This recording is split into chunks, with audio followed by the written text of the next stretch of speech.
So last week we discussed the history of Sinar Fleet Systems, the manufacturer of the TIE Fighter, so I figured it just made natural sense today to discuss the history of Incom, which made the X-Wing. I'm Colin, and this is Sci-Fi Deep Dive.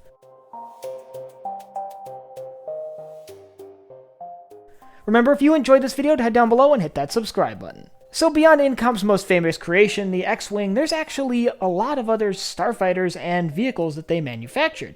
And just like Sinar, their history goes back to the early days, the Clone Wars. So let's start with Incom's contribution to the Republic war effort during the conflict. The first major contribution that Incom made to the Grand Army of the Republic was the Z95 Headhunter. The Z95 Headhunter was a multi-purpose starfighter designed to replace the V-19 Torrent. This small, light, nimble, cheap fighter was designed to be able to sort of best droid starfighters in combat, being able to take on multiple fighters at once, basically counterbalancing the Separatists' sort of numbers over quality mentality.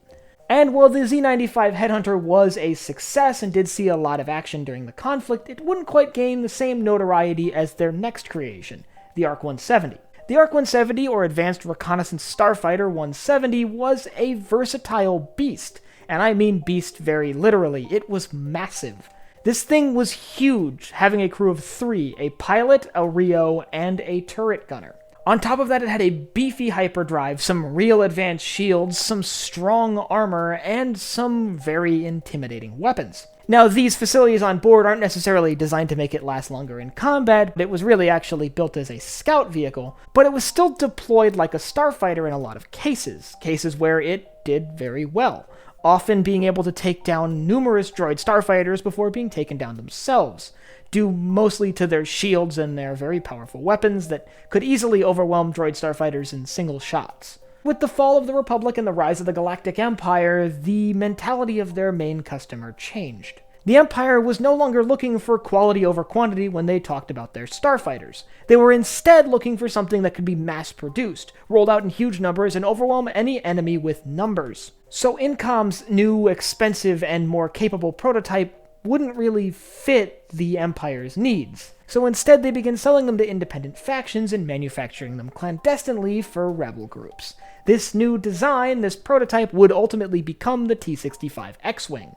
The T-65 X-Wing is ultimately Incom's most notable creation. They were famous from the Battle of Yavin with the destruction of the Death Star, and present in nearly every major engagement during the second half of the Galactic Civil War. With the Rebel Alliance coming up against the Galactic Empire, which favored quantity over quality, it made sense for the Rebels to favor the opposite, being able to make sure that the individual Rebel starfighters could take on 10, 20, 30 TIE fighters before going down themselves. As such, they tried to put the best fighters possible in the hands of their pilots, and those fighters often were T-65 X-Wings, or other things of similar caliber. But still, the T-65 X-Wing, while it was very notable, wasn't Incom's only contribution to the Rebel cause. They also manufactured the U-Wings, which the Rebels used as dropships during the war, most notably during battles like the Battle of Scarif, and the T-47 Airspeeder, which was used prominently during the Battle of Hoth to tow cable and trip Imperial all-terrain assault transports. But the Rebel Alliance wasn't Incom's only customer. We also see them manufacture civilian vehicles like the T-16 Skyhopper, which we see in Luke's possession on Tatooine, and they even manufactured some heavy vehicles for the Galactic Empire, like the Y-85 dropship, which was used to transport AT-ATs to the surface of planets. But like Sinar Fleet Systems, they went into a period of change following the end of the Galactic Civil War. With the signing of the Galactic Concordance, the surrender of the Galactic Empire, and the rise of the New Republic, the political situation in the galaxy was changing.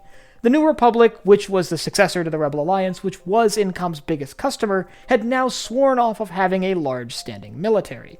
This meant that they weren't going to be ordering a ton of starfighters, and this put Incom into a tight spot. At some point during this time, there was some dramatic change, either a buyout or a merger of some sort, and Incom was forced to change their name from Incom to Incom Freytech Corporation. As Incom Freytech, however, they continued manufacturing some successors to their more iconic vehicles. Most notably, this includes the T-70 X-Wings we see used by the Resistance during their war with the First Order, and the T-85 X-Wings we see used by the New Republic during the same era. Still, Incom left a remarkable impact on the galaxy as a whole, and their ships would become icons of the Rebel Alliance and even the Galactic Republic.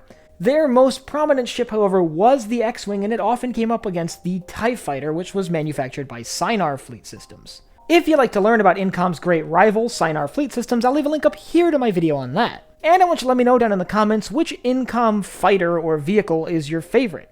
Which one do you think looks the most fun to fly, or even just the most capable in combat? And if you have anything else you'd like to see me cover in Star Wars, leave it down below in the comments. Last but not least, if you enjoyed this video, head down below, hit the like button, subscribe button, and the bell icon so you get notified when I upload new videos. So for Sci-Fi Deep Dive, I'm Colin, and I will see you next time.